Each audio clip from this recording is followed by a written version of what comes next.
네, 이제 설명회 시작하도록 하겠습니다. 이렇게 추운 날씨에 이렇게 찾아와 주셔서 정말 감사합니다.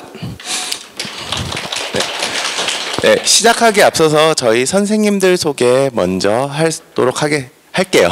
더듬네요. 네, 선생님들 앞쪽으로 와주세요. 네.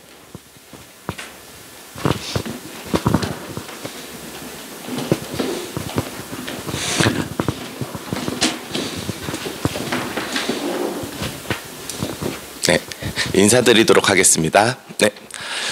우선은 저는 아카로드 블루엠 교무팀장을 맡고 있는 배기근입니다. 여기 아카로드 블루엠 대표 강사이신 황준하 선생님이시고요. 네, 저희 기아 정말 잘 가르치시는 현민희 선생님이십니다.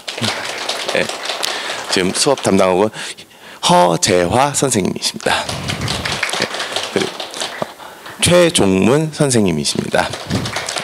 그리고 저희 백혜경 선생님이시고요. 저희 임경환 선생님이십니다.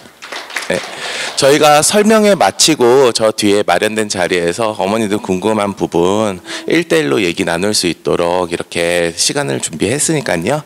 선생님들 얼굴 기억해 두셨다가 같이 이야기 나누면 좋을 것 같습니다. 저희 인사드리겠습니다. 네.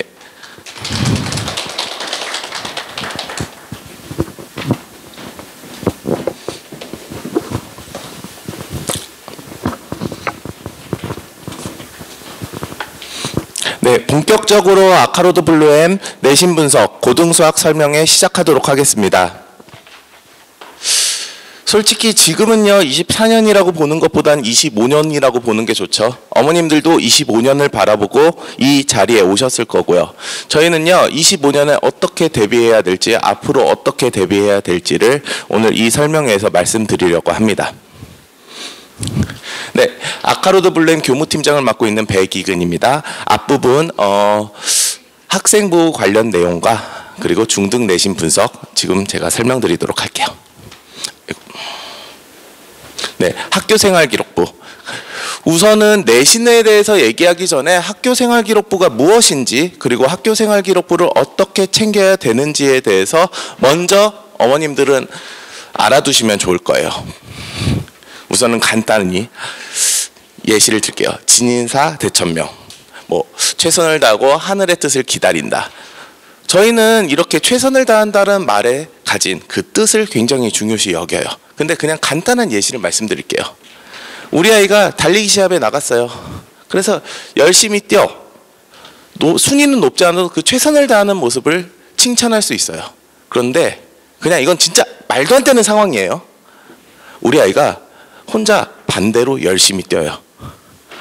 골은 앞쪽에 있는데, 제가 말씀드리고 싶은 거는 이 부분입니다. 목표를 향해서 최선을 다해야 돼요. 즉 방향성이 있어야 되거든요. 학생부는 맨 처음에 이 부분을 잡아야 돼요. 최선을 다하기 전에 방향성을 정확히 잡아야 됩니다. 학생부를 열심히 채웠다고 해서 고등학교 입학에 유리할까요? 열심히 채웠다고 해서 대입에 유리할까요? 단순히 정량적으로 글자 수로 판단되는 영역은 아니에요. 특히 대입에서는 입학사정관들은 이 방향성을 정말 자세히 봅니다. 그렇기 때문에 어머님들께서는요, 학생부라는 것을 열심히 채운다라는 것의 목적이 아니라 지금은 지금은 아이들이 어떤 방향성을 가야 되는지를 먼저 설정해야 돼요. 지금 여기에 고등학생 자제를 바라보고 이렇게 오신 분들은 안 계시잖아요. 고등학생일 땐 좀 다르겠죠. 채워진 학생부를 가지고 어떻게 전략적으로 쓰느냐지만 지금 저희는 학생부를 채우는 그 과정이 더 중요합니다. 그러니까 오늘 집에 가셔서 한번 고민해 보셔야 돼요. 우리 아이가 어떤 방향을 목표로 할지. 단순히 우리 아이는 무조건 의치대다라고 가는 방향성, 이 부분에서 한 번쯤은 고민을 해보셔야 되는 거예요.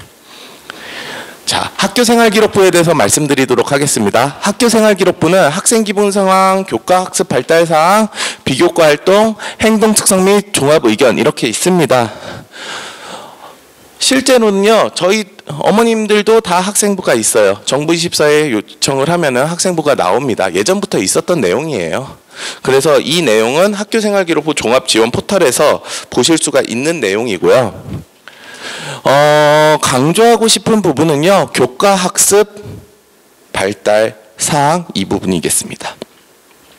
학생부를 다 건드리기 시작하면요, 한도 끝도 없이 너무 해야 될 게 많아요.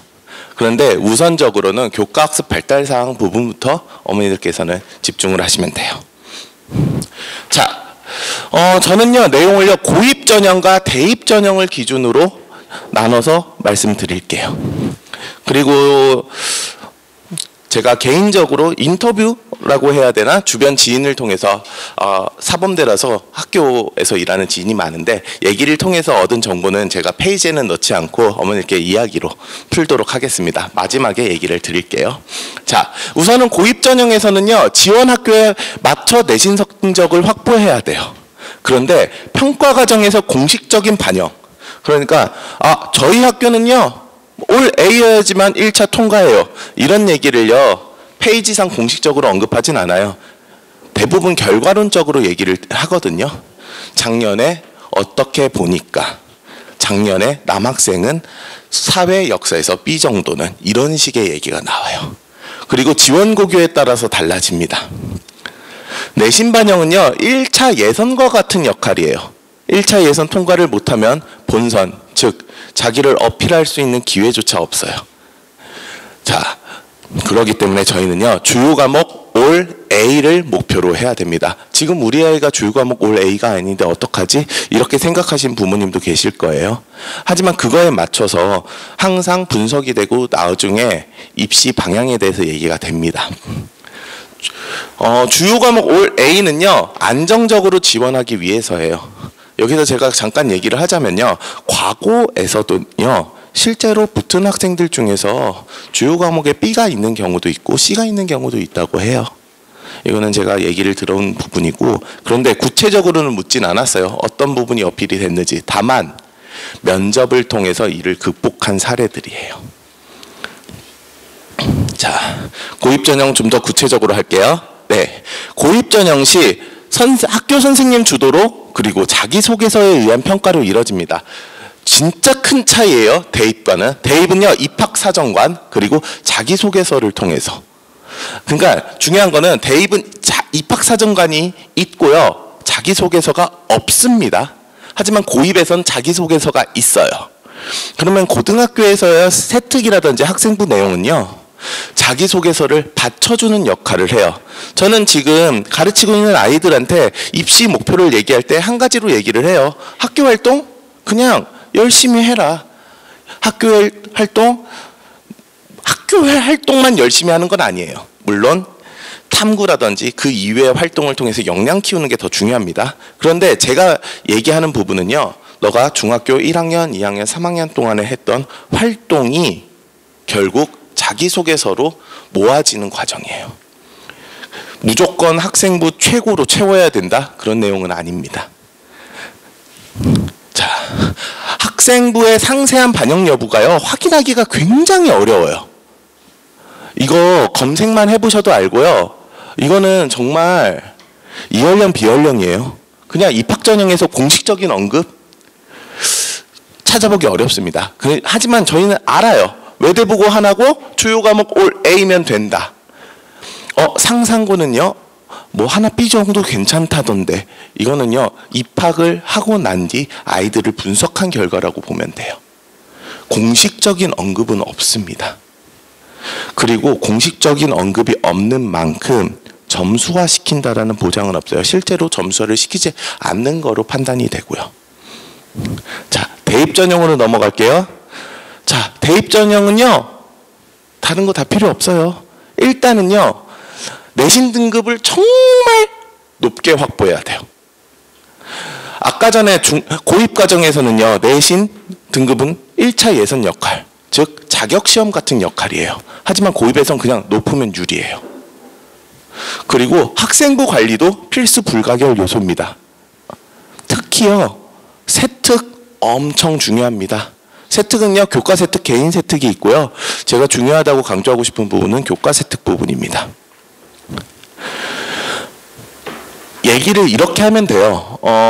쉽게 한 줄로 요약하면요, 정량평가, 즉 성적과 정성평가 내용을 모두 준비해야 됩니다. 이거 듣기만 해도 되게 힘들죠.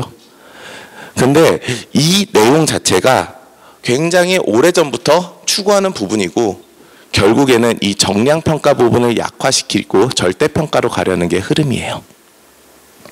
자, 지금 여기 학생부 내용이에요. 그럼 보면 과목별 세부 능력 및 특기사항, 세부 능력 및 특기사항을 주기로 해서 세특이라고 합니다. 그래서 엄청나요. 과목별 500자 이내. 제가 실제로 고등학교에서 일하는 지인들한테 많이 전화해서 얘기를 들어보면요. 고등학교에서는 세특을요. 거의 다 채우도록 얘기를 합니다. 근데 말이 안 되지 않아요? 뭔가 활동도 안 했는데 500자를 채울 수 있을까요? 그래서 학교에서는요. 선생님들이 어떠한 활동을 권장하고 이거를 해오도록 얘기해요. 제가 여기서는 권장이라고 얘기했지만 실제 학교에서는 어떻게 진행되겠어요? 아, 제발 이거라도 해오면 내가 세특 써준다니까? 라고 되겠죠. 이게 일반고에서 이루어지고 있는 현실이에요. 그렇기 때문에 그 세특이 깊이가 얕을 수밖에 없어요. 반면에 과고라든지 외대부고 하나고 이런 전국자사고 계열은요. 이 세특 관리가 정말 대단합니다. 아, 이거 써와가 아니에요. 학교 생활을 하면서 자연스럽게 그리고 검증된 세특이 채워질 거예요. 그렇기 때문에 특목자사고의 부분에 대해서 강조가 되는 거고요. 자, 그 이외에 많은 내용들이 있습니다. 그런데 이건 학생부를 기준으로 먼저 말씀드릴게요. 요즘 학생부가 어떻게 되는지. 이거는 뭐 글씨 뭐 자세히 하려면은 다른 사람 학생부 할 수가 없어서 제 학생부 했고요. 그래서 옛날 거라서 수음이 한가예요. 네. 보면요. 한 과목 독서인데요. 한 줄 못 채웠네요. 이제 보니 못 채웠네요. 네. 뭐 작품 창작에 있어 논리적 사고, 독창적 아이디어 돋보임 하고 끝났어요. 근데 제가 왜 제 세특을 꺼냈냐면요. 제가 딱 수시 때 입학하거나 이런 과정에서 굉장히 잡음이라고 해야 되나? 변화가 많았던 시기예요. 실제로 제가 고등학교 때 입시를 도와주려고 오셨던 분은 이 학교는 입시는 망했다라고 표현을 했어요. 대놓고. 어떤 부분에서 이런 선생님들이 쓰는 세특이라든지 이런 부분에서. 요거 보면요. 요거는요. 양을 보시면 돼요. 고등학교 1, 2, 3 전체입니다. 자, 요즘 세특이에요. 보세요. 이거는 다른 사람들 세특이라서 뭉개버렸거든요. 근데 일단요. 이게 한 과목이에요. 여기 보면 단락이 끊어진 게. 양 자체가 다르죠. 한 과목입니다. 그리고요. 아까의 양보다 많은데 1학년 하나만이에요. 정말 많이 신경 쓰고 써주고 있어요. 이 세특 부분으로 판단을 할 수가 있거든요. 네.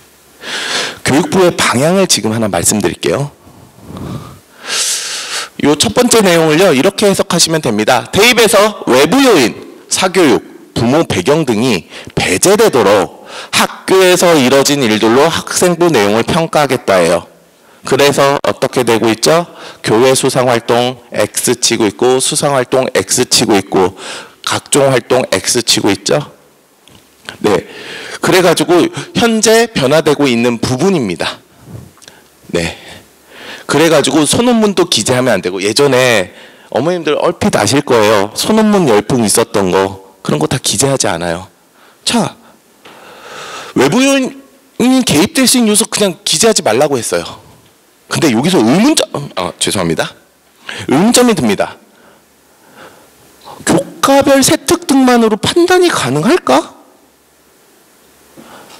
세특에 대한 증명도 기재가 되지 않는데 그냥 막연하게 믿는 거 아닐까? 학교 선생님이 이렇게 쓰지 않으면 어떡하지? 이런 활동이 할 수 있는 시간이 있을까? 어머니는 머릿속에 이 의문이 계속적으로 들 거예요. 제가 총정리하면서 얘기 나눴던 부분 다 공유할 수 있도록 할게요. 그냥 총정리는 한 덩어리입니다. 자, 고입 전형은요. 내신 등급 확보를 우선시해야 돼요. 즉 내신 등급이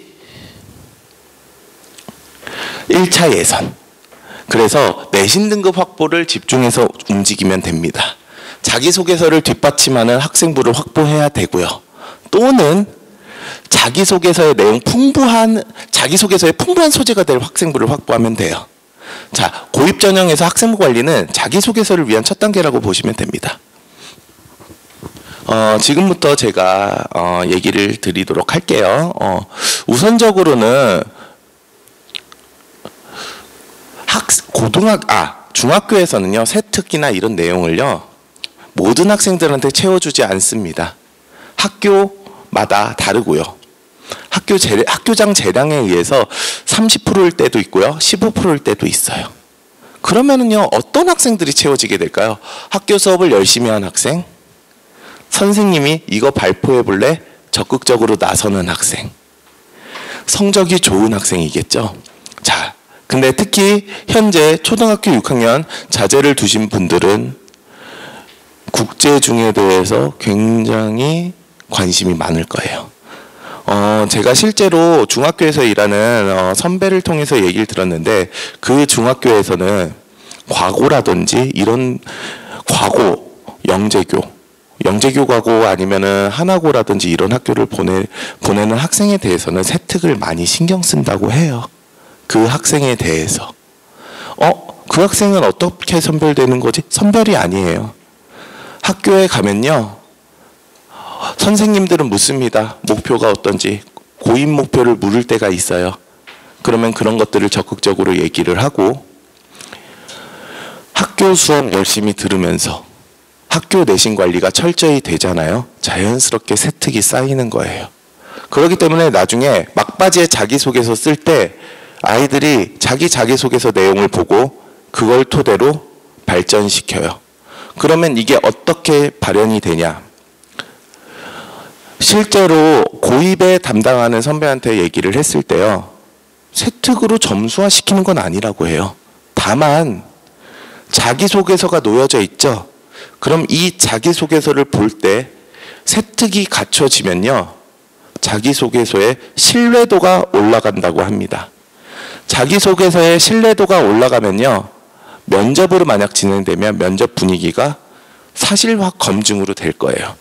이런 활동을 했는데 그런 어려움은 어떻게 극복했어요? 아니면은 또 다른 어려움이 있었나요? 이런 질문이 될 거예요. 그런데 만약에 대답을 하는 과정에서 이것 봐라 의심이 돼요. 그럼 어떻게 할까요? 능력을 검증해야 되겠죠?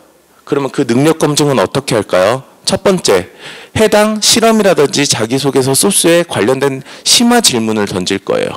그런데 자기소개서를 이렇게 보고 학교 선생님, 입학사정관만큼 입시에 치열하지 않은 분들이 이 내용을 철저하게 깊이 있게 얘기를 할 수 있을까요? 그럼 기본적으로 어디서부터 시작할까요? 만약에 해당 내용이 도형의 닮음과 관련된 내용이에요. 그런데 혹시 중학교 2학년 2학기 때 도형의 닮음 배웠죠? 그러면 도형의 닮음에 대해서 한번 얘기를 해보실래요? 이런 식으로 흐름이 가게 될 거예요. 여기서 아이가 제대로 대답을 하면은 그냥 과장을 해서 쓴 거구나 라고 해석을 할 거예요. 그런데 여기서 아이가 제대로 대답을 못하면 거짓말로 썼네 라고 생각을 할 거예요. 그럼 이 자기소개서의 신뢰도가 떨어지면서 면접에서 불리하겠죠. 결국에는요, 자기소개서를 뱉어냈을 때 그 자기소개서를 감당할 역량이 이 자기소개서를 활용할 수 있게 만드는 거예요. 고입 과정에서는요, 다양한 활동들을 통해서 나온 자기소개서로 고입이 진행됩니다. 물론 시험을 통해서 진행되는 학교들도 많아요. 근데 일반적인 시험 같은 경우는 열심히 공부하면 되잖아요 라는 거잖아요. 하지만 면접은요, 저희가 지금 고입에 관심을 가지지만 고입을 적극적으로 나설 수 없는 제일 큰 이유는 면접 등은요, 확실한 점수가 보이지가 않아서예요. 그럼 막연한 믿음으로 우리 아이를 거기에 보낼 수 없기 때문이고요. 지금부터 준비를 하실 때는요, 자기소개서를 끝으로 두고요, 이 자기소개서를 소화할 역량. 근데 자기소개서가 안 나왔는데 이 자기소개서 소화할 역량 아나? 아니요. 공부를 더 많이 시키라는 얘기예요. 어떻게 해서든 소화될 수 있게. 고입에 대비하는 자세를 지금 말씀드렸습니다. 대입 부분을 말씀드릴게요. 대입에서는요, 학생부 자체 관리가 굉장히 중요해요. 교과 세특, 개인 세특 등. 그리고 심도 있는 탐구를 이끌 개인 역량도 매우 중요하고요. 좀 달라요. 자기소개서 통해서 그걸 검증했잖아요. 대입에서는요, 서서히 면접 질문이 나올 겁니다.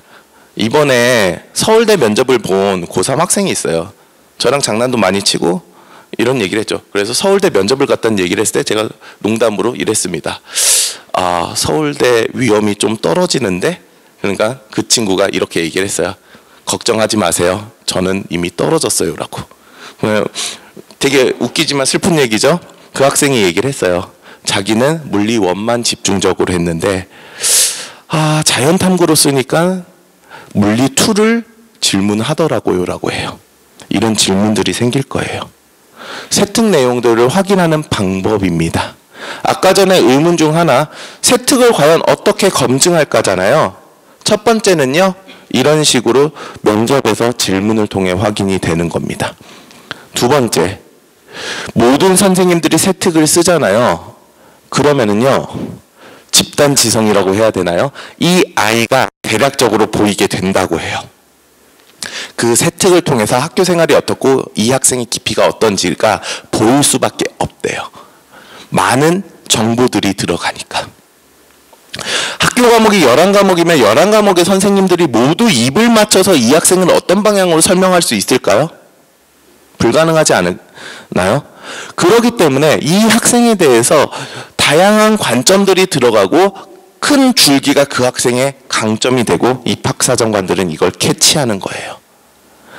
그런 식으로 세특이 관리되는 거예요. 즉 학교 생활을 열심히 하는 거죠. 저는요, 솔직히 말씀드리면 아이들한테 제일 쉽게 얘기하는 거는, 아니 학교 생활 열심히 하면 세특 채워져 라고 얘기를 해요. 세특이 써지는 순간은 학교고요, 세특을 고치는 주체도 학교 선생님들이에요. 그러면은 학교 선생님들이 어떻게 보여지냐가 중요한 거겠죠. 그리고 강남권 지역 학교에서는요, 세특 관리가 잘 됩니다. 근데 제가 아무리 학교에서 선생님들 세특 관리 잘해요 해도 선생님들은 바뀔 수가 있어요. 그렇기 때문에 불안한 거잖아요. 여기서 저는 특목 자사고가 유리하다고 말씀드리는 부분은 하나가 있어요. 지역 자사고 포함입니다. 이 지역 학교 포함이고요. 가끔 보면요, 세특 관리를 위한 프로그램이 잘 마련됐다고 얘기를 해요.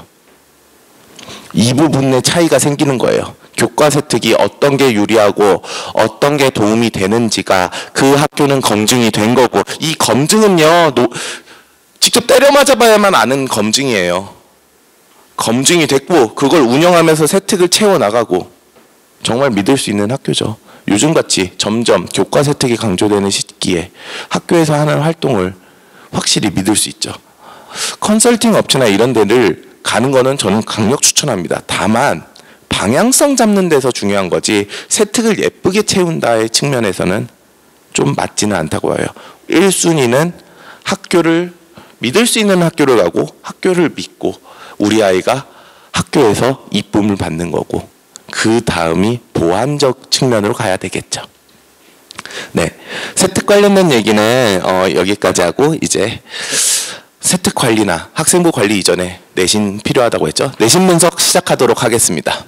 자, 중등 내신 기출 분석을 할 건데요. 제가 어떤 학교는 어때요? 어떤 학교는 어때요? 이러면은요, 그냥 결과론적이에요. 이 학교가 이렇게 나왔어요. 앞으로 이렇게 나올까요? 그건 저도 모르죠. 라고 될 수밖에 없어요. 그렇기 때문에 지금부터는요, 전체적인 큰 흐름으로 말씀을 드리도록 하겠습니다. 자, 우선은요, 난이도를 구성으로 높이는 거예요.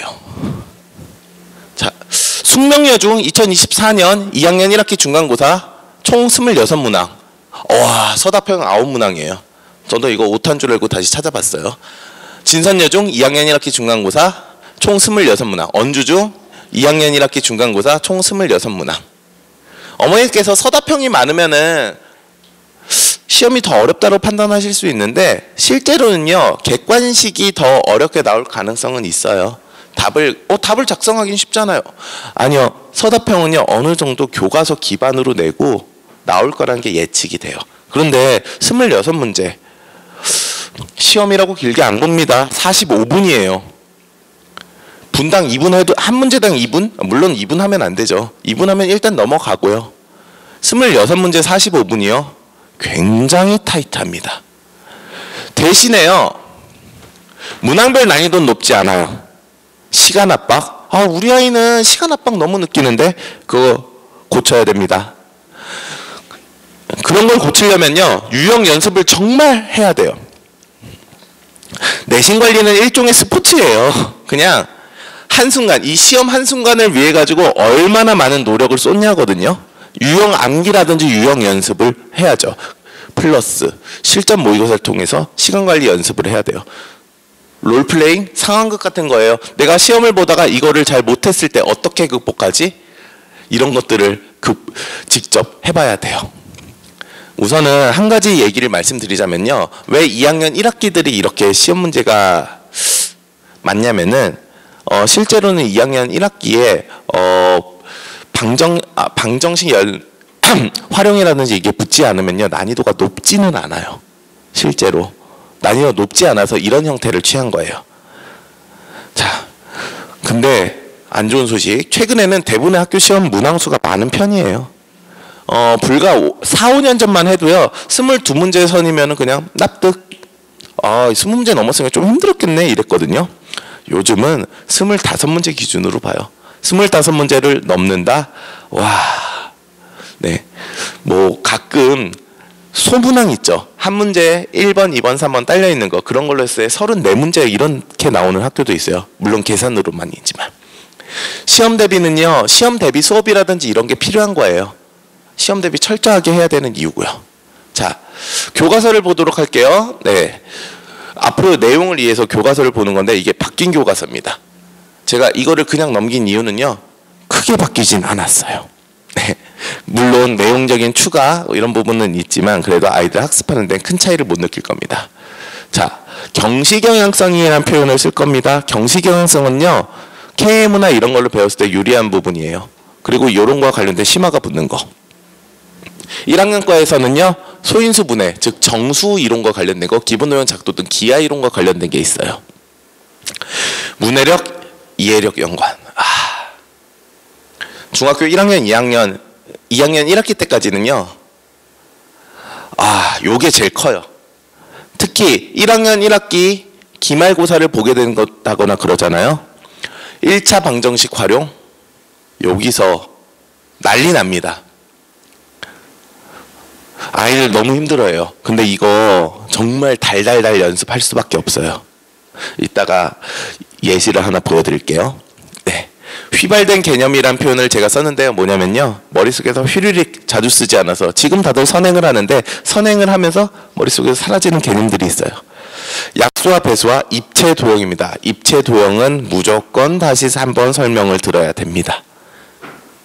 2학년입니다. 네, 경시경향성은요 2학년은 일단 2학년 2학기는요 중학교 내신의 꽃이에요. 꽃이라고 해서 예쁘다 이런 게 아니라요, 그냥 제일 힘든 시기예요. 2학년 2학기만 바라보고 세팅을 해야 돼요. 그리고 모든 위기는 2학년 2학기 때 생길 수 있다라고 감안을 해야 돼요. 저는 계속 말씀드립니다. 2학년 2학기가 굉장히 힘듭니다. 특히 아이들이 못하는 도형의 성질에서 닮음, 기하 부분, 그리고 경우의 수, 이거는 경시에서 조합 부분이에요. 경시를 막 해나가 유리할까? 트렌드 때문에 불리해져요. KMO 집중한 아이들도요 이렇게 내신 수업을 들어야 되는 제일 큰 이유는 시간 관리예요. 문제 보면서 와, 이 문제 재밌는데? 그 순간 시험 점수 5점 하나 날아가는 거예요. 무조건 시험은요 숨도 안 쉬고 풀고 남은 시간 보고 그 다음에 어려운 문제를 봐야 돼요. 어려운 문제 끼키야 2문제 정도밖에 안 나올 거예요. 자, 문해력, 이해력 연관, 연립방정식 활용, 부등식 활용. 여기서 완전 크게 폭발을 하죠. 아이들 활용 부분 어려운 거. 자, 그 다음 휘발된 개념, 유리수와 순환소수 내용이 있습니다. 네, 그 다음으로 넘어가겠습니다. 자, 3학년 내용입니다. 3학년은요, 경시경영성, 삼각기 원의 성질 2학기 내용이고, 인수분해, 대수 부분. 근데 이 부분은요, 공통수학 원이랑도 연관돼서요, KMO 경향성만 가지고 이야기할 필요는 없어요. 자, 그 다음 수학적 해석 능력. 문해력 아니죠? 중3쯤 되면요, 다 해요. 중3쯤 되면. 그런데 이 수학적 해석 능력이라는 거는요, 2차 방정식, 2차 함수를 어떻게 해석하고 그래프적으로 어떻게 접근하는지예요. 이 내용이 발달이 돼야지, 이 능력이 발달이 돼야지 고등학교 가서 힘이 실립니다. 자, 그 다음 휘발된 개념, 무리수의 성질입니다. 네, 대부분 휘발된 개념은요, 요 앞쪽에 있는 내용이에요. 앞쪽에 있는 내용. 그래도 중3은요, 그래도 아이들이 견딥니다. 그런데 휘발된 개념에 통계라든지 원의 성질 왜 이걸 안 넣죠? 솔직히 말씀드릴게요. 이 내용을요, 깊이 있게 안 배운 애들이 많습니다.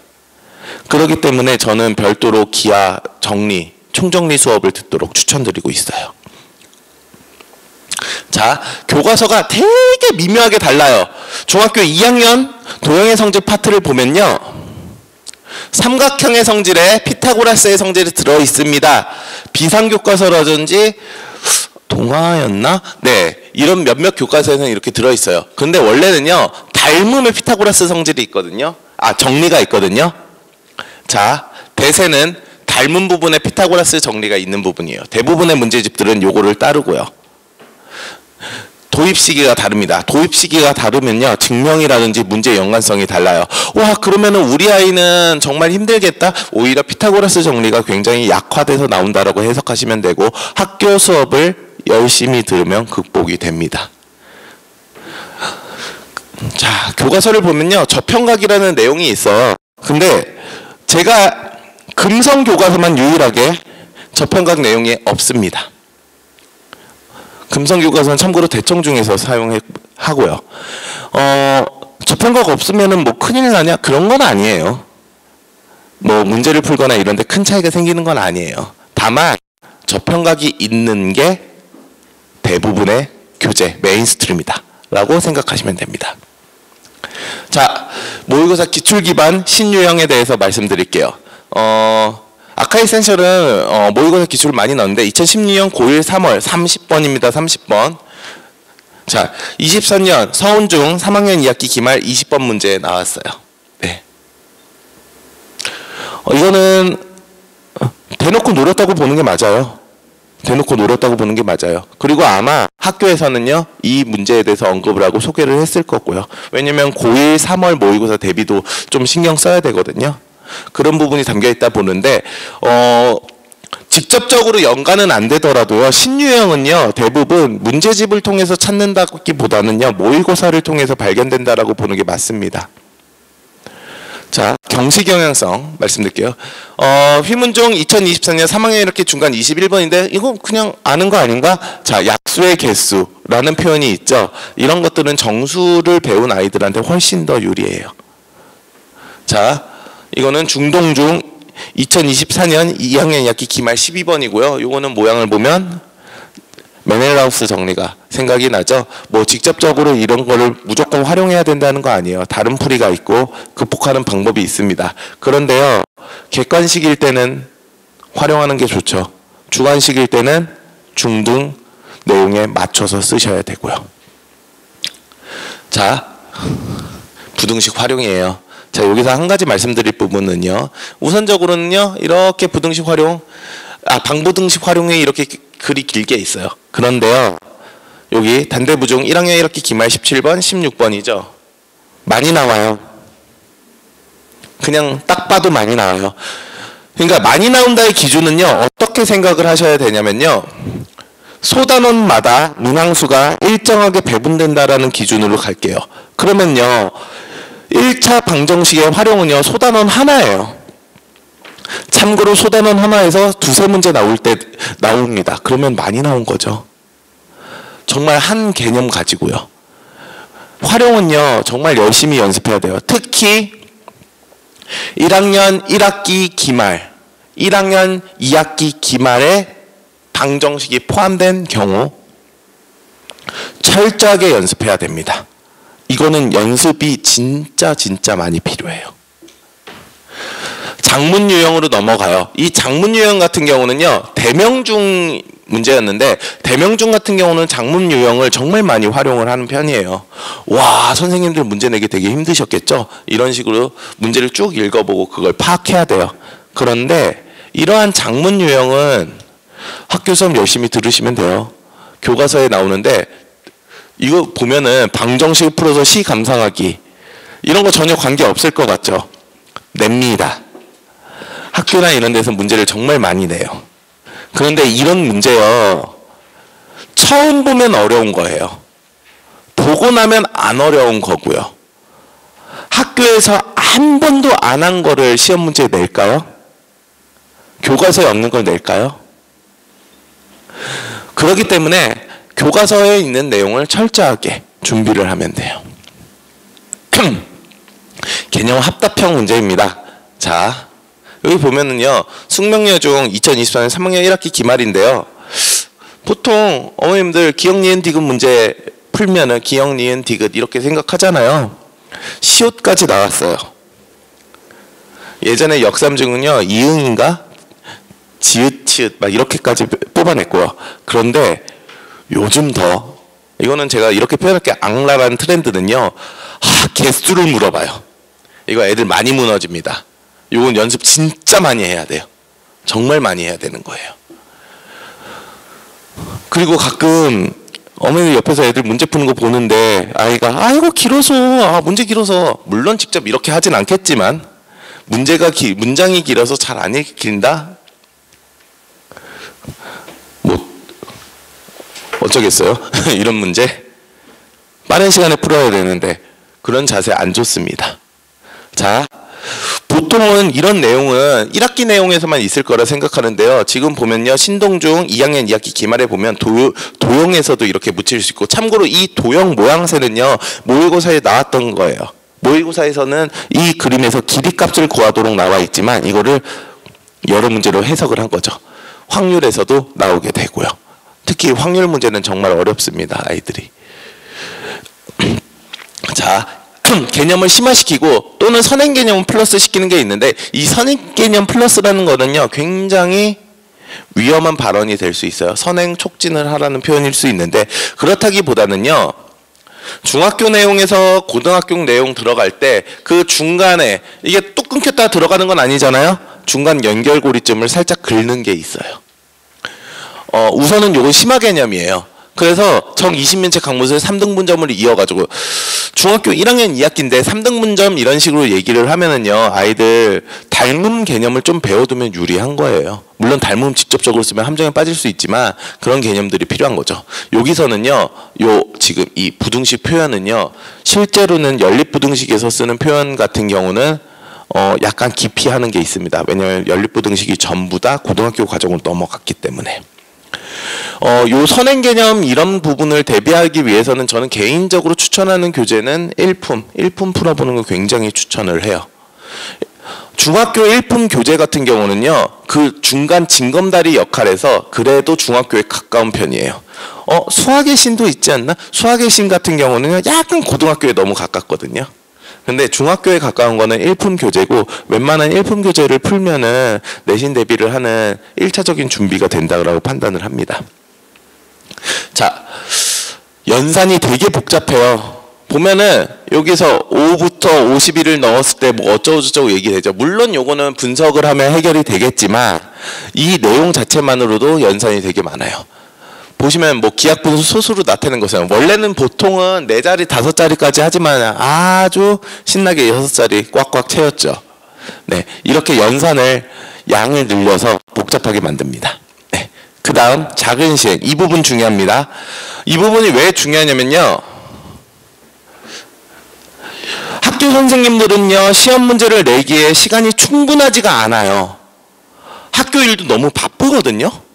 그러면 선생님들이 쓰는 이런 표현들을 봤었을 때 출제자의 의도를 알아야 돼요. 그럼 출제자의 의도를 아는 방법은요, 이렇게 문제 감상하고서 그게 아니라 직접 막 이것저것 해보는 거예요.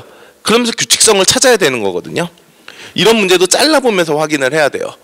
그래서 중농중 24년 2학년 1학기 중간, 원촌중 24년 2학년 1학기 중간, 잠심중 이 문제는 되게 유명해요. 이 문제 같은 경우는 규칙성을 찾아야 되는 거고요. 이런 것들을 하기 위해서는요, 작은 시행을 해야 돼요. 여기서 말하는 작은 시행은 애들이 작은 시행이란 말이 뭐예요? 그러면 그냥 끄적여 보라고 이렇게 표현하는 거거든요. 달려들지 않으면 아무것도 못해요. 근데 이런 자세 왜 필요하냐면요, 입시로 확장됩니다. 지금요, 세종과고 기출 홈페이지에서 발췌를 했고요. 네, 이런 식으로 딸린 문제가 있어요. 1번, 2번, 1번, 2번 이렇게 있어요. 그러면요, 보통 1번을 해보고 2번에서 그 규칙을 찾고 해요. 자, 작은 시행을 통해 문제 원리를 찾아야 하는, 문제 조건도 파악하고 수문 요소도 파악하는 거예요. 그러면서 최종 정답에 도출을 하는. 즉, 해봐야 맞춘다.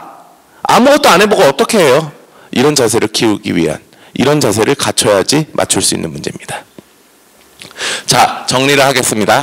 중학교 수학시험을 어렵게 만든 방법은 시간 제약, 그리고 고난도 문항, 신유형, 경시경향성 문제를 배치하는 거예요. 자, 이전 과정 학습 포함 또는 선행적 요소 포함. 제가 이 내용은 그림에 넣지 않았거든요. 앞에 예시에 넣지 않았거든요. 제가 넣으려고 막 페이지를 넣었는데 너무 많아져가지고 뺐어요. 정말 많아요. 그러니까 닮음 같은 경우 중학교 3학년 1학기 때 닮음 엄청 많이 넣고요. 네, 입체 도형, 확률 이런 내용도 엄청 넣습니다. 작문 문해력, 이해력 이거는 연습해야 되는 요소예요. 제시된 문제를 파악하는 이런 필요 요소, 해석, 아까 수학적 해석도 포함이죠. 복잡한 계산, 매력적인 오답의 배치. 매력적인 오답도요, 실제로는요, 교육평가 과정에서는 매력적인 오답을 배치하지 말라고 합니다. 하지만요, 성취도 평가가 아니라 아이들을 이끄는 선생님들은 이 매력적인 오답을 많이 활용을 해요. 이거는 제가 페이지로 넣기는 제 친한 친구가 예전에 요 근처 중학교에서 학교 선생님을 했어요. 지금도 학교 선생님이지만 정말 친해요. 근데 그 친구가 거기 있다는 거 알고 시험 문제를 물어보진 않았죠. 그러다가 어느 날 시험이 다 끝나고 난 뒤 시험지 보고서 제가 야, 이거는 누가 냈어? 그러니까 자기가 냈대요. 그래서 22문제 중에서 한 문제가 이건 선생님이 나쁜 의도를 가지고 있다, 이 생각을 했어요. 왜 냈어? 그러니까 교무부장님이 어려운 문제 하나 필요하다고 해서 연구해서 냈다고 해요. 정말 연구의 흔적이 많아요. 근데 연구의 흔적이 많은데 거기서 중학교 수학 시험 문제의 한계를 딱 느꼈습니다. 첫 번째, 일반적인 교재는요, 검토를 정말 많이 해요. 학교 시험 출제는요, 시간도 부족하고 검토할 인력도 부족해요. 그러니까 말이 깔끔하지가 않아요. 날것의 느낌이 나요. 그러니까 문제를 읽고서 바로 파악할 수 없어요. 이 의도를 어느 정도 유추를 해야지만 접근이 가능해요. 저는 그렇게 표현해서 제 친구에 대해서 얘기하는 거니까 글을 잘 못 써요. 그래서 생긴 일이지 않나 생각을 하는데, 그러면은요, 이 한 문제를 정성을 다했어요. 나머지 21문제는요 그냥 냈겠죠. 교과서라든지 이런 거 통해서. 시험은요 45분 동안 22문제를 공들이는 게 아니에요. 시험이라는 거는요, 문제를 보고 이 난이도에 대해서 판단을 했을 때 내 연습량에 비례해서 빠르게 더 빠르게 문제를 풀고 공든 한 문제 혹은 두 문제를 10분 동안 고민하는 방식으로 해야지 100점이 될 거예요. 그렇기 때문에 내신 대비는요, 100점을 만드는 과정이 아닌 100점에 도전할 수 있게 만드는 거예요. 결국은 그 두 문제 빼고는 다 연습을 통해 극복을 해야 되고, 그 두 문제를 본인의 역량으로 극복을 하는 게 가장 현실적인 대비가 될 겁니다. 네, 이상 중학교 시험까지 이렇게 말씀드렸습니다. 네, 이어서 고등수학에 대해서 황준하 선생님께서 이야기하시겠습니다. 네.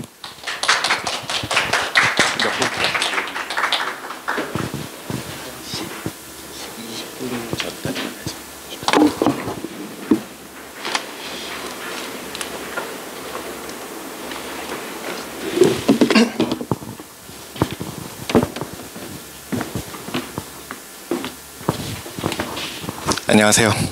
네.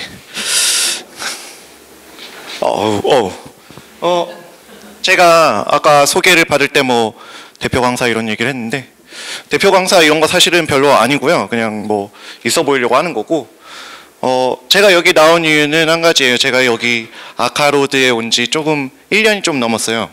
오래되진 않았죠. 근데 이전 학원에서 거의 10년 정도 있었거든요. 그 10년 동안 뭘 했냐면, 거기서 빨리 넘겨. 자, 10년 동안 고등 수학 전문 학원이었어요. 그래가지고 고등학생들 혹은 중학생인데 고등학교 선행하는 학생들을 수업을 했는데, 그것 때문에 제가 여기 온 겁니다. 여기 계신 다른 선생님들도 물론 고등 내신 같은 거 연구도 많이 하시고 뭐 선행할 때 미리 많이 풀어보시고 뭐 하시지만, 저는 여기 오기 직전에 작년에 수능 보는 고3들 때문에 그 학원에서 늦게 나왔거든요. 고3들 마무리해 주느라고. 그 고3들이 한 11명 정도 해가지고, 그 친구들이 중3 때 온 친구도 있고, 중3 때 와서 막 계속 저하고만, 고1 때 온 친구도 있고, 고2 때 온 친구도 있고, 고3 때 들어온 친구도 있어가지고, 그 친구들 이제 수능 보는 것까지 마무리해주고 나오게 되었어요. 뭐 그런 것 때문에 제가 여기 지금 서게 되었습니다. 그때 얘기를 몇 가지만 말씀드리려고 해요. 혹시 여기 고등학생 자녀가 있으신 분? 지금 고등학교 들어가서 첫 번째 시험을 1학기, 1학기 중간고사를 보고 나면 시험지를 보거나 성적표를 딱 받았을 때 느낌이 아마 완전히 다르실 겁니다. 느껴보셨을 거예요. 근데 그걸 겪어보지 않으신 분은 몰라요. 제가 이제 고등학생 전문 학원이지만 중3 겨울방학 때나 중3 여름방학 때 뭐 이럴 때 오는 친구들이 많거든요. 이젠 고등학교 전문 학원으로 가야겠다. 그래가지고 무슨 일이 생기는지를 좀 말씀을 드릴게요. 학원 강사 입장에서 와서 처음에 이제 테스트를 봅니다. 이 친구가 어느 정도 하는지. 그러면은 저 같은 경우는 실제 고등학교 기출시험지를 줘요. 물론 난이도에 따라서 조금 쉬운 학교를 줍니다. 강남 말고 약간 다른 지역. 그 시험지를 주면서 어디까지 했다고 이거 한번 풀어봐. 그러면 이 친구가 선생님 기억 안 나요. 너 이거 수학 상 하겠죠? 수상 언제 했어? 초등학교 5학년 때인가 4, 5, 6학년 때 이전 때쯤 얘기를 합니다. 그래? 그래도 해봐. 그렇게 해봐 이렇게 얘기를 하면은 이 친구가 기억 안 나는데 그럼 사다가 두 가지 부류가 있어요. 첫 장을 좀 풀다가 한 3-4문제 풀다가 손을 못 대겠어. 선생님 못하겠어요. 이런 친구가 있고, 두 번째는 끝까지 풀어요. 하다 보니까 기억이 나는데요. 이런 친구가 있습니다. 저는 그걸 보면서 그 전에는 이제 사실 어린 친구들 가르치지 않았거든요. 도대체 선행을 어떻게 시켰길래 아이들이 이렇게 됐나. 근데 그 두 개는 좀 차이가 있고, 제가 또 중학교 1학년은 거의 안 했지만 2학년 때부터는 저랑 같이 이제 한 친구들이 있거든요. 물론 중1 때부터 키우는 학생들도 있습니다. 근데 그 친구들을 가르치면서 그 친구들이 고등학생이 되면서 성적을 어떻게 받는지를 보면은 아는 거죠. 분명 이제 상담실에서 이제 연락이 와요. 이제 이 새로운 학생이 오면 이 친구가 무슨 교재로 뭘 했답니다. 뭐 수상화를 뭐 몇 번 하고 뭐 심화도 하고 했답니다. 그럼 저는 어떻게 생각해요? 저희 강사들 솔직히 말씀드릴게요. 강사들 어떻게 생각하냐면 선생님이 몇 번 했겠지. 학생이 아니고 선생님만 몇 번 한 거예요.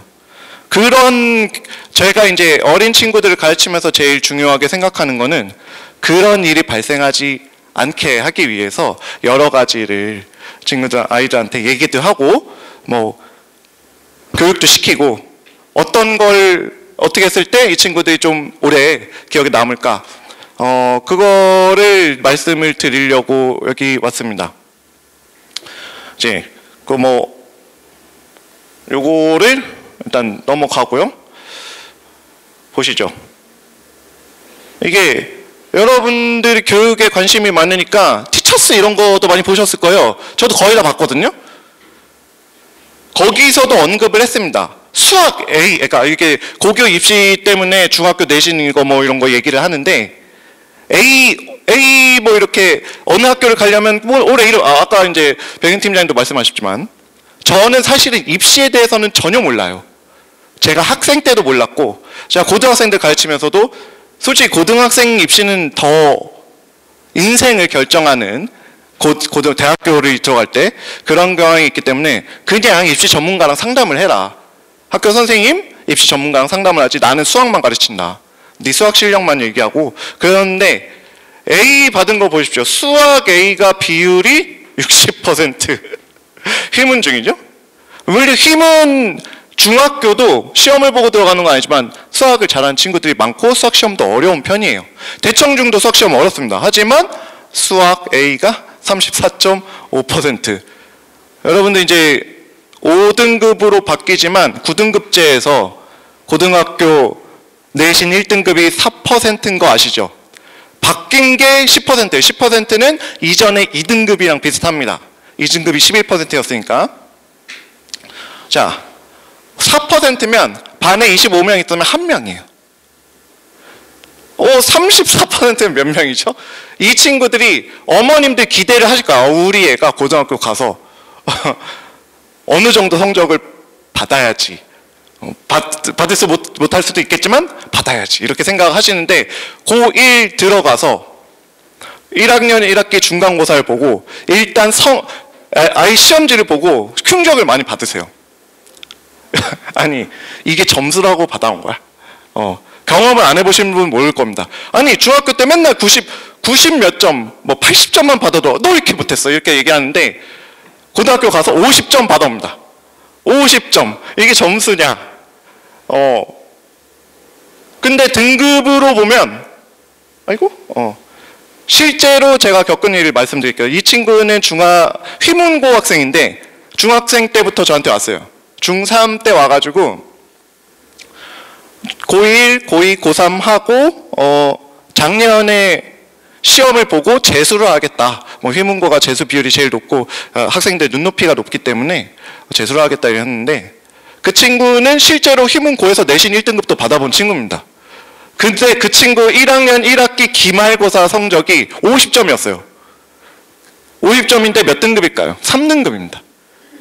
2등급, 3등급 사이니까 10%, 20% 사이예요. 휘문고는 실제로 휘문고 내신에서 한 4등급 받는 학생까지 수능 1등급 받아요. 휘문고에 4등급 받는 애들까지. 걔네들을 1, 2, 3등급을 가르쳐야 됩니다. 왜냐? 고등학교 1, 2, 3등급은 대학교를 들어갈 때 직접적으로 영향을 주기 때문이에요. 그 정도는 아실 거 아닙니까? 등급이 중요하지 점수가 중요한 게 아니에요. 여기에서 중학교랑 고등학교 내신이 기본적으로 차이가 나는 겁니다. 중학교는 ABC로 보죠. 90 이상, 기본적으로 이제 90 이상이죠. 고등학교는 무조건 점수가 어떻게 나와도 상관없어요. 물론 선생님들 입장에서 생각을 해보세요. 1, 2, 3, 4등급 애들이 대학을 잘 가죠. 고등학교는 대학을 어떻게 갔는지로 평가를 받습니다. 근데 5, 6, 7, 8등급 애들이 점수가 어떻게 나오는지 신경 쓸까요? 안 씁니다. 걔네 등수가 어떻게 되는지 신경 써요? 안 씁니다. 확실하게 1, 2, 3등급을 가려줘야 돼요. 자, 그때 휘문고 50점 받은 친구 평균이 학교 수학 평균이 몇 점인지 아세요? 30점대였어요. 30점대. 평균이 30점대. 5등급 30점대라는 거예요. 그래도 반을 한다는 겁니다. 그 상황에서도 1등급은 90점대예요. 놀랍죠? 휘문고가 유난히 좀 그런 편이에요. 거기는 수학을 잘하는 친구를 많이 뽑습니다. 왜 어떻게 그렇게 뽑는 성적 보고 뽑는 게 아닌 것 같은데 신기하게 수학을 잘하는 친구들이 많아요. 괴물 같은 벽이 느껴진다고 합니다. 근데 이 친구도 꾸준히 하다 보니까 나중에는 제가 내신 1등급 받았어요. 그런 소리도 하더라고요. 신기하죠. 그런 경험을 저는 많이 했어요. 그래서 저희 선생님들끼리 이제 선행을 하는 선생님들이어도 친한 선생님들끼리 얘기를 하는데 지금 저도 이제 중학교 1학년 친구들을 반을 맡고 있거든요. 그러니까 어머님도 오셨는데 그 친구들 중간 기말고사 대비를 했잖아요. 80점대, 90점대 별로 의미 없어요. 제가 볼 때는. 그러니까 그게 별로 의미가 없습니다. 고등학교 가서 점수를 몇 점 받느냐는 전혀 상관이 없어요. 왜냐하면 시험의 목적 자체가 달라요. 여기가 절대적 평가를 하고 상대적 평가를 하죠. 고등학교. 자, 고입을 위한 내신 성적이고 얘는 대입을 뭐 너무 당연한 소리죠. 사고력 향상 이런 데 기본이 되는 겁니다. 수학의 기본이 되는 그런 능력들을 키우기 위한 문제들을 내요. 하지만 너무 어렵게 낼 수 없어요. 고등학교는 본격적으로 내신이라고 해도 수능을 대비하게 됩니다. 여러분 이제 고등학생이 돼서 분명 나는 내신 포기하고 그냥 정시로 갈래 하는 아이들이 있을 거예요. 뭐 지금 그런 말을 하기엔 조금 이른 감이 있지만 그런 학생이 있으면 절대 말려야 됩니다. 왜냐하면 고1 때는 꼭 그렇진 않아요. 고2 때부터는 고2 때 배우는 과목은 수능에 직접적으로 나오는 과목이죠. 그 과목들 선생님들 문제를 어떻게 내냐? 수능, 교육청, 평가원, 기출해서 냅니다. 변형해서 내요. 애초에 교과서 보충 자료가 그런 걸로 나오고 학교에서 프린트를 그런 걸로 내줘요. 저는 그래서 일부러 그걸 다 공부를 시킵니다. 고등학교 내신은 어느 정도 외우는 부분도 있어요. 그렇죠? 실제로 그러면 고등학교 내신을 어떻게 공부를 실제로 하게 되느냐? 학교에서 프린트를 줍니다. 대부분 학교는 휘문고는 안 주고 경기고 주고요. 중동고도 주고 대부분 숙명여고 주고 대부분 학교들이 학교에서 프린트를 줘요. 거기에는 수능 기출문제, 뭐 모의고사 기출문제, 학력평가 기출문제 그런 것들이 주로 들어 있습니다. 그거를 공부해라. 왜 그럴까요? 걔네들은 공부를 해서 수능을 잘 봐라 이거죠.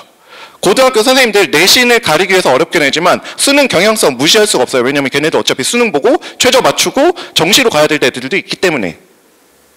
그래서 그런 걸 내줍니다. 그럼 걔네들 어떻게 할까요? 그거를 5번, 6번 계속 풀어요. 계속 푸른 다음에 이해를 하려고 합니다. 저한테 물어봐요. 선생님 이거 어떻게 풀어요? 얘는 이래서 이렇게 되는 거야. 알겠어? 모르겠어요. 외워. 왜냐하면 내신은 따야 되니까. 일단 외워. 이해를 먼저 시켜요. 그러니까 시험 준비할 때는 그렇게 해요. 그렇게 해서 외우는데 실제로 그거 다 외우면 되잖아. 애들 외워질까요? 안 외워집니다. 너무 길어요. 풀이 자체가. 중학교 거랑 전혀 다릅니다. 자, 여기에서 제가 말씀드릴 게 있는데 여기서도 이제 사례를 주로 말씀드릴 거예요. 아까 제가 1학년부터 키운 아이도 있다고 했죠. 중1부터 쌍둥이가 있었어요. 쌍둥이가 저한테 와가지고 지방에 사는 친구들이라 방학 때만 와서 짐도 나가고 선행이죠. 저는 고1 거부터 키웠습니다. 걔네들을. 고1 거, 중1 때 고1 거 하는 거 뭐 흔한 일이죠. 수상화. 그때 하고 뭐 내려갔다. 겨울방학 때 와서 또 뭐 다음 거 하고 또 내려갔다가. 걔네들 실제로 미적분까지 했을 거예요. 고등학교 가기 전에. 둘 중에 근데 둘이 쌍둥이인데 일란성이었던 걸 기억해요. 일란성인데 성격이 정반대예요. 한 명은 수학을 공부할 때 원리를 중요시하고 한 명은 점수를 중요시합니다. 그래서 원리를 중요시하는 애는 자기가 맞았는지 틀렸는지 별 신경 안 써요. 그리고 얘가 이게 왜 이래요? 그러니까 저한테 이해를 요구합니다. 그래서 제가 계속 설명해주고. 그러면 다른 친구는 어떠냐? 예를 들어 센이나 RPM 이런 거 풀잖아요. 위에 나와 있는 대로 풀면 되는데요. 이렇게 얘기를 해요. 다른 친구는 한 명은 이해를 중시해서 거기 나와 있어도 이거 왜 이래요? 이렇게 물어봐요. 한 명은 여기 나와 있으면 풀면 되는데요. 쟤는 풀면 된다는 애한테 그냥 나와 있는 대로 풀면 된다는 애한테 굉장히 계속 잔소리했어요. 3년 내내. 너 그렇게 하면 안 된다. 너 고등학교 가면 큰일 난다. 걔가 실제로 고등학교 가서 걔네 둘이 고등학교 가서 첫 번째로 여름방학 때 와서 한 말이 뭐였냐면 선생님 수상 하나 잘해놓을 걸 그랬어요. 선행 많이 나간 것보다. 그게 첫 번째였고 두 번째는 한 명은 점수가 계속 떨어졌어요. 외운 친구는 계속 떨어집니다. 중학교 거는 그냥 단순하게 유형을 암기로 커버가 돼요. 그게 굉장히 무서운 점이에요. 문제가 그렇게 복잡하지 않아요. 변형이 그렇게 심하지 않습니다. 단계가 그렇게 많지 않아요. 풀이가 길지 않습니다. 그래서 그걸 제 친구 실제로 이제 제가 고등학교 때 과학고 친구 중에서 걔는 부모님이 둘 다 부모님 교사 한 분이 교사였었는데 선생님들만 그 당시에 이제 문제집이 많지 않았는데 선생님들만 본 문제집 갖다 줬대요. 걔는 모든 문제를 다 외웠대요. 모든 페이지에 있는 거. 이거 학교에서 시험 나오면 시험지 보고 이거 무슨 문제집 몇 페이지 몇 번이야. 애들이 다 쳐져봐요. 진짜래. 그래서 어머님이 집에다 전화를 해가지고, 그러니까 선생님이 전화를 해가지고, 어머님 제발 애가 학교에서 그런 말 좀 못하게 해주세요. 그랬다고 합니다. 그 친구 고등학교 가서 수학 잘했을까요? 고등학교에서는 수학을 제가 더 잘했죠. 저는 그렇게 외우는 스타일 잘 못 외웁니다. 잘 못 외워요. 그래서 오히려 조금 그런 친구들이 보이면 경계를 하고 제가 지적을 합니다. 너 그렇게 하면 큰일 난다. 저희들이 이제 중등 내신 봤잖아요. 내신 준비한 선생님들끼리 얘기를 해요. 어머님들이 사실은 저희 학원에 오신 어머님들은 선행도 많이 하고 본인 아이가 굉장히 잘한다고 생각을 하시니까 실제로 잘하는 게 맞고요. 그래서 중학교 가서도 저도 많이 경험해봤지만 100점을 맞기를 굉장히 기대를 하세요. 100점, 96점 차이 없습니다. 왜냐? 실제 고등학교 가서 더 잘하는 친구는 누구냐? 이해를 하려고 하는 친구예요. 실제 100점 많은 친구는 누구냐? 진짜 꼼꼼한 친구입니다. 그건 좀 다른 얘기예요. 성격이 다른 거예요. 그리고 이런 경우도 있었어요. 이 친구도 고1 때 와가지고 저한테 이제 고3까지 하고 수능 보고 졸업을 한 친구인데, 고3 끝날 때쯤 이제 많이 친해졌으니까 그런 얘기 하더라고요. 고민이 많다고. 왜냐? 중학교 때 저보다 공부를 더 못했던 친구가 왜 지금은 저보다 훨씬 수학을 잘할까요? 이런 얘기를 진짜 많이 듣습니다. 점수가 역전이 돼요. 그래서 저는 고등학교 경험이 있기 때문에 아이들한테 너 이거 꼭 다 맞아야지. 이거 왜 틀려? 이런 소리 안 합니다. 틀릴 수도 있지. 한두 문제 실수, 한 문제 실수는 틀릴 수 있죠. 세 문제 이상 되면 이건 좀 심각한 겁니다. 좀 너가 왜 실수했는지 막 이런 거에 대해서 얘기를 하고 해야 되는데, 한두 문제 실수는 틀릴 수도 있어. 그러면서 교정을 해주고, 시험을 잘 보는 거랑 공부를 잘하는 건 다르거든요. 근데 고등학교 가면은 꼼꼼함으로 커버를 할 수 있는 문제의 난이도 차이가 있습니다. 애초에 공부를 열심히 한다고 풀 수 있는 문제가 있고 풀 수 없는 문제가 있어요. 자, 그래서 어머님들 이제 선행을 시키실 때, 저희 이제 고등선행에 대해서 얘기를 하고 있으니까 보통 목표 어떻게 잡으시죠? 뭐 때문에 공부를 시키냐? 첫 번째가 이걸 겁니다. 불안해. 왜냐? 우리 주위 애들은 다 거기까지 했대. 저도 실제로 많이 듣는 말이에요. 학생들한테도 많이 들어요.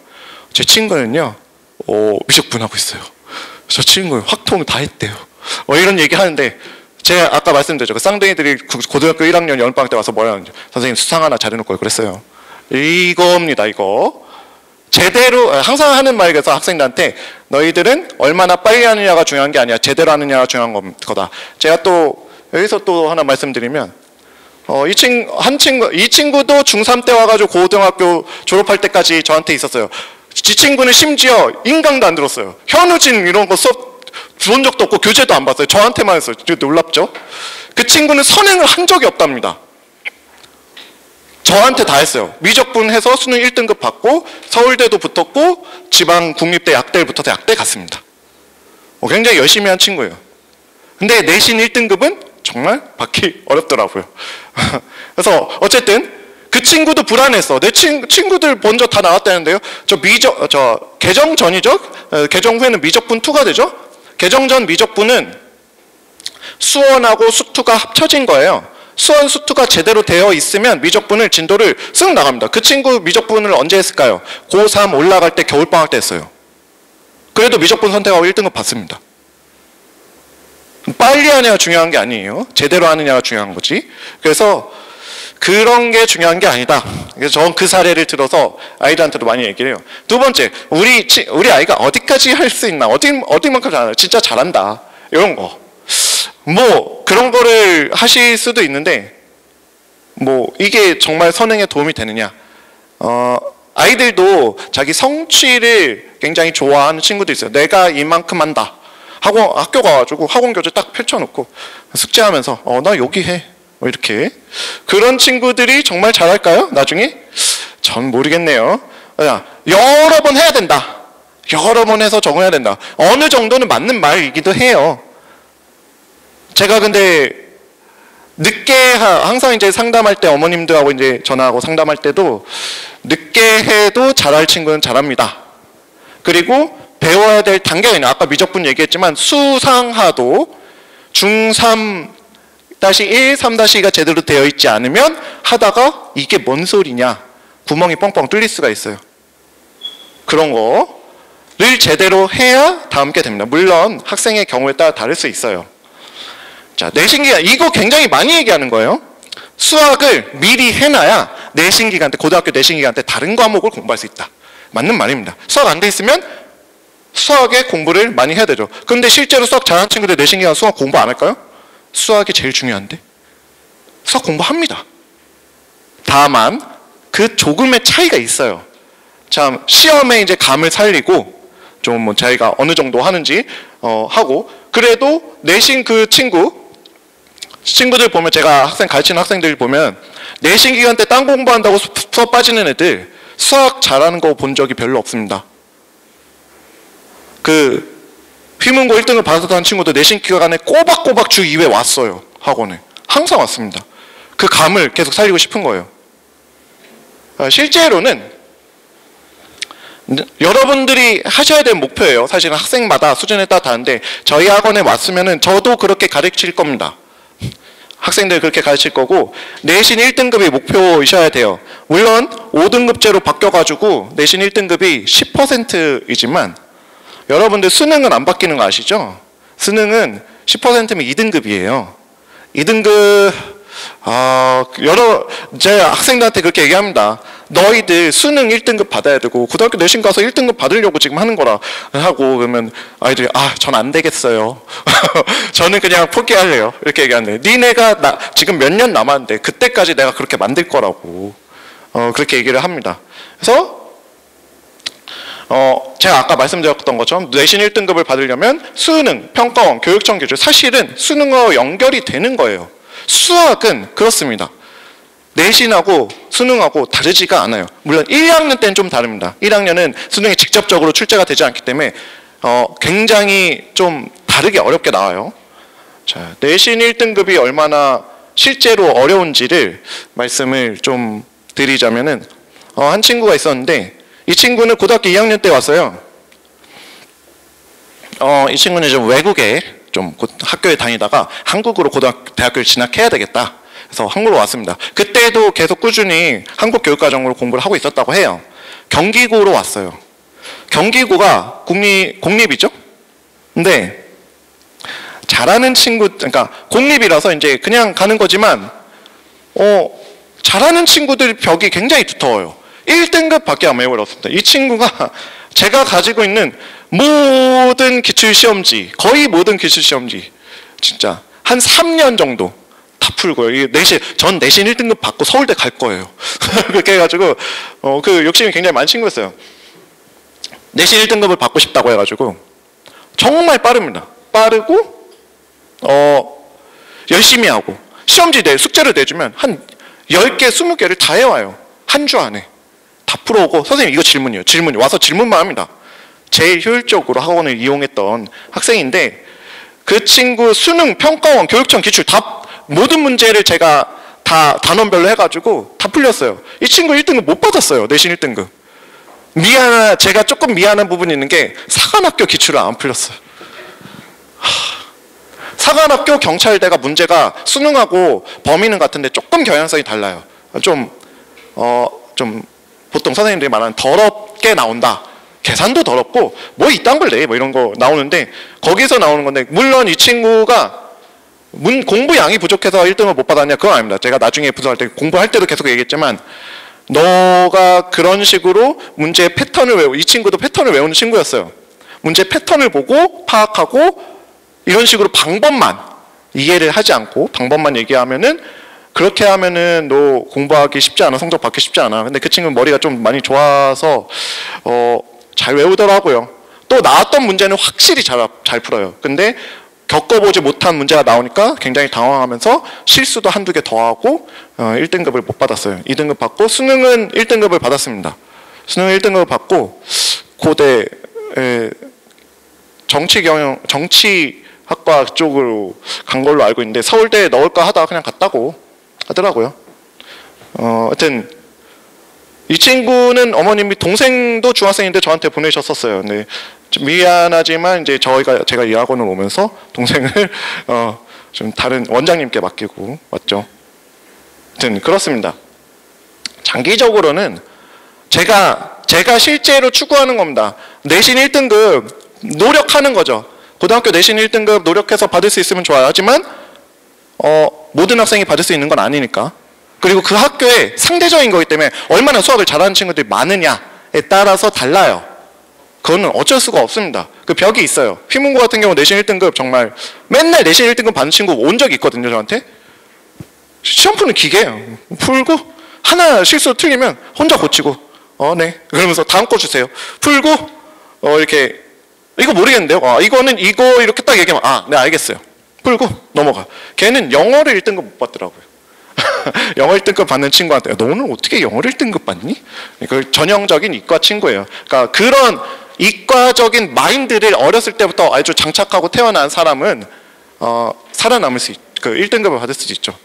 자, 그래서 저는 그런 고민을 많이 합니다. 교육과정도 많이 바뀌고 수능을 공부를 시키면서 수능이 저 때부터 해가지고 저는 모든 역대 수능을 다 강사하면서 다 풀어봤거든요. 어떻게 바뀌는지를 봤어요. 문제 경향성이. 그래서 이런 거를 위주로 그리고 실제로 1등급을 받으려면 이 친구가 어느 능력을 키워야 되나 기본적으로 사고력 향상입니다. 그래서 어떤 부분을 요구하느냐 정확한 개념을 파악해라. 이거를 어떤 방식으로 확인하냐면 paraphrasing이라고 하죠. 똑같은 말을 다른 말로 표현을 합니다.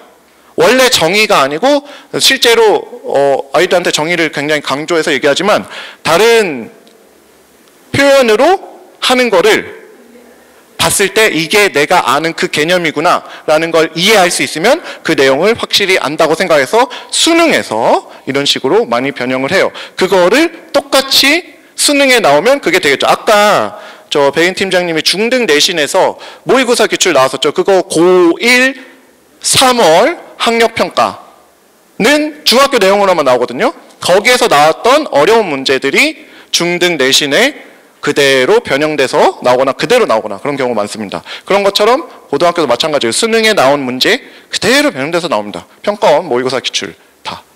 논리적인 인과관계를 확실히 해야 돼요. 아까처럼 암기를 하면 안 되고 얘가 이것 때문에 이렇게 된다는 거를 확실히 자기 느낌으로 가질 수 있어야 돼요. 그거를 서술해서 설명도 할 수 있어야 되고요. 그런 거를 여러 단원을 융합해서 논리적 인과관계를 원래 평소 하던 패턴이 있는 유형이 아니고 신유형으로 이렇게 내게 됩니다. 그러면 아이들이 거기서 논리만 꺼내서 이해할 수 있냐. 그러니까 요거 책에 이거 별로 중요한 내용이 아닌데 어쨌든 빨리 넘어가도록 할게요. 시간이 많이 없으니까. 요 부분이 킬러 문제를 푸는데 가장 중요한 내용이고 사실 저는 수학을 잘하는 게 학생들이 리더가 될 수 있는 그런 자질을 판단한다고 봐요. 리더가 된다는 건 체계의 이해죠. 시스템의 이해. 자, 킬러 문항이 실제로는 저희 때는 없었어요. 제가 수능 볼 때 없었는데 단원이 줄어들면서 문제를 어렵게 내고 그리고 뭔가 이런 단순히 어렵게 내는 거를 떠나서 한 문제가 3단계 정도로 이루어져 있다라고 저는 생각을 하거든요. 킬러 문제들 볼 때. 근데 그 구조를 이해하는 능력을 키우는 거죠. 그리고 한 식을 볼 때도 작게 보는 연습, 크게 보는 연습 그런 거를 많이 구조에 따라서 여기를 나눌 거냐 저기를 나눌 거냐 단위를 다르게 해서 보는 연습. 좀 큰 시각을 가지고 있는 친구들이 실제로 리더가 될 가능성이 좋겠죠. 자, 한 문제를 풀더라도 여러 가지 풀이 방식을 알고 있고 자, 이거 답이 나왔으니까 됐죠. 저 이거 풀 수 있어요. 저는 그런 수업할 때도 너희들이 풀 수 있는 방법을 배우는 거지 이 문제 정답을 배우는 게 아니다. 내가 지금 가르치는 건 이 문제를 푸는 방법 중에 하나를 너희들이 연습을 하면서 배워가는 거다라고 하는 거지 그런 것들을 연습을 해야 됩니다. 그냥 시험을 빨리 푼다고 좋은 게 아니에요. 자, 수능 1등급을 이것도 하나 얘기를 해드리면 이 친구도 고1 때 2학기 때 처음 왔는데 수학을 정말 좋아해가지고 열심히 공부를 했는데 내신 1등급은 바라지도 못하는 친구였어요. 내신에서 가장 어려운 문제는 제가 설명해줘도 그런 거 이해가 되는 것 같아요. 근데 저는 혼자 못 풀 것 같은데요. 이렇게 얘기하던 친구인데 문과 성향이죠. 그래서 이 친구는 큰오빠가 나이가 좀 많이 차이가 나서 큰오빠가 공대를 나왔고 부모님이 좀 나이가 많으셔가지고 오빠랑 상담을 하는데 오빠가 저한테 그랬어요. 얘는 안 될 것 같아요. 1등급 안 될 것 같아요. 자기가 가르쳐도 보고 자기가 수학을 잘했으니까 느낌이 없다고 얘는. 그 느낌이 없다고. 저는 그래도 학생이 하는 데까지 해봐야죠 라고 했죠. 이 친구가 결국 1등급 받았습니다. 시간만 주면 킬러 문제, 22번 문제 다 풀 수 있어요. 얘도 거의 다 풀었어요. 근데 실제로 시험 시간에는 그걸 풀고 있느니 다른 걸 검토하는 게 맞으니까 22번 포기하고 다른 거 검토하고 맞아가지고 1등급을 받고 연대 갔습니다. 그래서 저는 이 친구 보면서 놀라웠어요. 그게 최소 6개월 정도가 걸리더라고요. 이런 것들을 연습을 계속 시켰죠. 계속. 처음에 알지도 못하다가 느낌을 가지고 나중에 킬러 문제를 한 단계까지 접근할 수 있고 그 다음에 2단계까지 접근할 수 있고 그게 한 2-3달씩 걸려요. 한 단계 넘어가는 게. 한 단계 더 생각할 수 있는 게. 그래서 결국에는 잘 풀 수 있고 거의 수능 주까지 학원에 나오고 집에 갈 때 울었답니다. 학원에 다시 못 오네 그러면서 그렇게 울고 나중에도 이제 한번 찾아오고 이렇게 했었는데 자 그래서 보통 여러분들이 공부를 하는 과정이라고 생각을 하는 게 이런 식으로 할 거예요.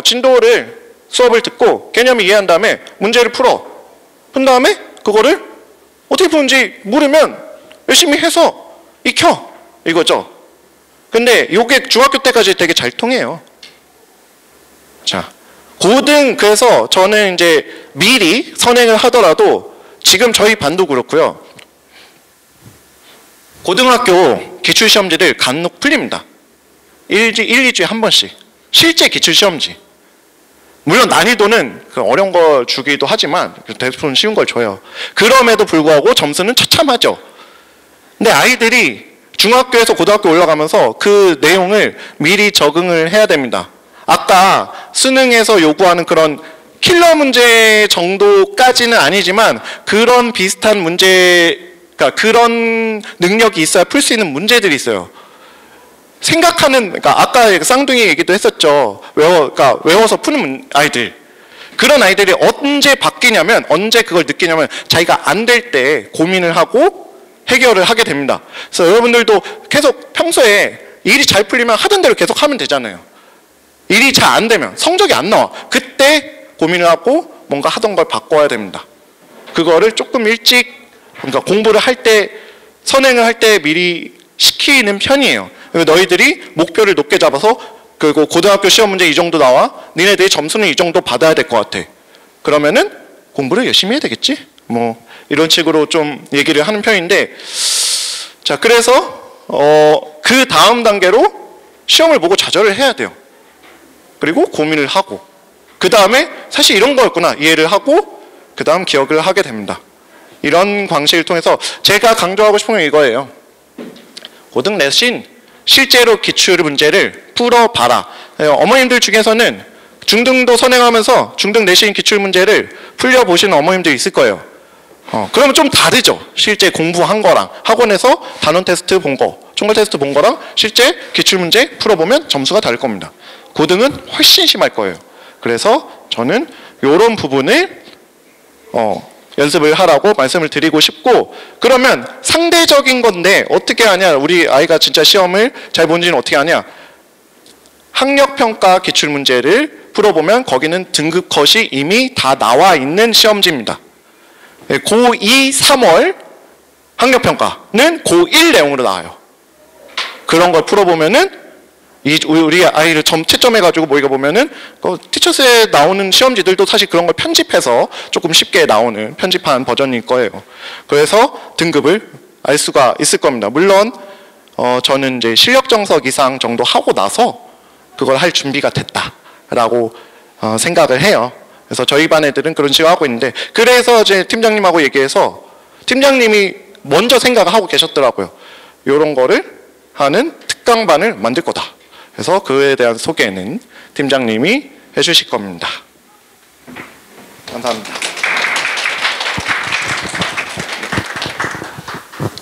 네, 저희 고등학교 수학 이렇게 전문가이신 황준하 선생님께서 고등학교 수학을 어떻게 바라보면 좋은지 이렇게 얘기를 해주셨어요. 우선은 저희 아카로드에서 이렇게 내용만 전달하면은 어머님들한테 어떤 대안이라든지 이렇게 좀 어머니들이 고민하는 부분을 고민만 이렇게 생기게 하고 도움이 되지 않기 때문에 저희 프로그램 안내도록 하겠습니다. 우선적으로는요, 우수 강사진이 직접 관리하는 저희 페이지를 보면 이번에 따로 준 프린트로 된 부분에 1월 정규 시간표가 있습니다. 그 시간표를 보시면서 맞는 반을 찾으시면 되고, 근데 맞지 않더라도 저희가 상담 실장님들과 얘기를 통해 가지고 아이가 잘 합류하고 나아갈 수 있도록 도움이 되는 이렇게 안내를 드릴 수 있습니다. 그리고 특히 저희 먼저 접근을 하기 위해서는 겨울방학 특강. 이 겨울방학 특강은 지난번 설명회에서도 강조했었고요. 겨울방학 특강은 되게 알차게 구성되어 있어서 한번 확인해 보시면 좋을 것 같아요. 자, 근데 이 부분은 그냥 뭐 학원 소개고요. 자, 우선은 프린트로 따로 준 부분 보시면요, 겨울방학 특강 추가로 된 부분이 있습니다. 중학교 1학기 즉 1학기 내용 내신 대비 특강이 전부가 열려 있어요. 내신 대비 특강 같은 경우는요, 어머님들께서 직접적으로 아이가 이게 막연한 믿음이 아니라 아이를 한번 확인해 보시면 제일 좋고요. 근데 대부분 한 번쯤 다시 서머리라고 하죠. 정리를 할 필요가 있어요. 그래가지고 1학기 내신 대비를 위한 점검이고요. 내신 대비는요, 입시 대비 시작이라고 보시면 돼요. 그리고 학교 수업에서 이거는 정말 예습 수업이에요. 예습 수업. 선행이 아니라 예습 수업이 되는 겁니다. 그리고 학생 수준 점검을 위한 테스트 제공이 예정되어 있거든요. 관심 있으신 분은 상담 신청서에 적으시고요. 그 옆에다가 내신 시험지 요청 몇 학년을 적어주셨으면 좋겠어요. 네.